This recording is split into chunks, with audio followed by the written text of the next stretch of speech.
The coniferous forest was a sea of evergreen giants, their towering forms reaching for the heavens.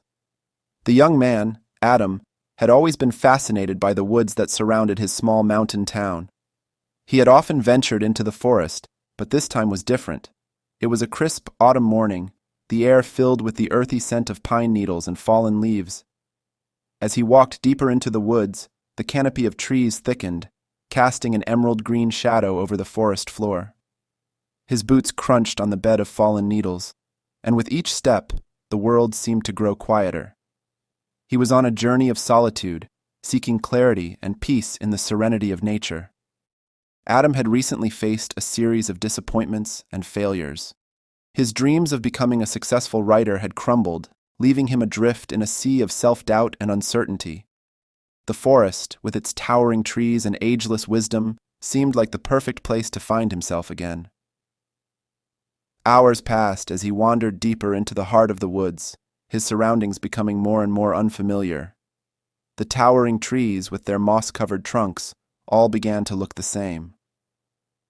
He knew he was lost, but instead of panic, he felt a strange calmness settle over him. Maybe getting lost in the woods was exactly what he needed, a metaphor for the directionlessness of his life. He decided to sit down on a fallen log to rest and gather his thoughts. The world around him was quiet, save for the occasional whisper of the wind through the treetops.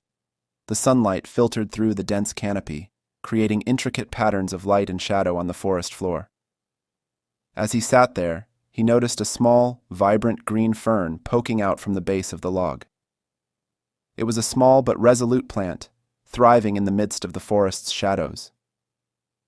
This simple fern, in the midst of all the towering trees and complex ecosystem, made him feel a connection. It was a reminder that even in the darkest of times, life found a way. His thoughts turned inward, and he reflected on his recent struggles. He realized that he had been so focused on the grandiose dreams of becoming a famous writer that he had lost sight of the beauty in the small things, the everyday moments. The fern was a symbol of resilience and perseverance, and he saw himself mirrored in its small, tenacious existence. With a newfound sense of purpose, Adam rose from the log and began to retrace his steps through the forest. Although he was still lost, he no longer felt directionless. The forest, which had once seemed like an impenetrable maze, now felt like a place of comfort and growth. The hours passed, and as the sun began to dip below the horizon, he finally stumbled upon a familiar landmark, a gnarled old tree with a distinctive twisted trunk. With a sense of relief, he knew he was close to finding his way back home. The journey through the forest had transformed him. He realized that getting lost in the woods had been a gift, a chance to rediscover himself and find solace in the simple beauty of life. As he emerged from the coniferous forest and back into the world, he carried with him a newfound sense of purpose and a deep appreciation for the resilience of nature and the human spirit. The forest had given him more than he could have ever imagined, and he knew that he would carry its lessons with him on his path to self-discovery and fulfillment. The lost conifer had found his way,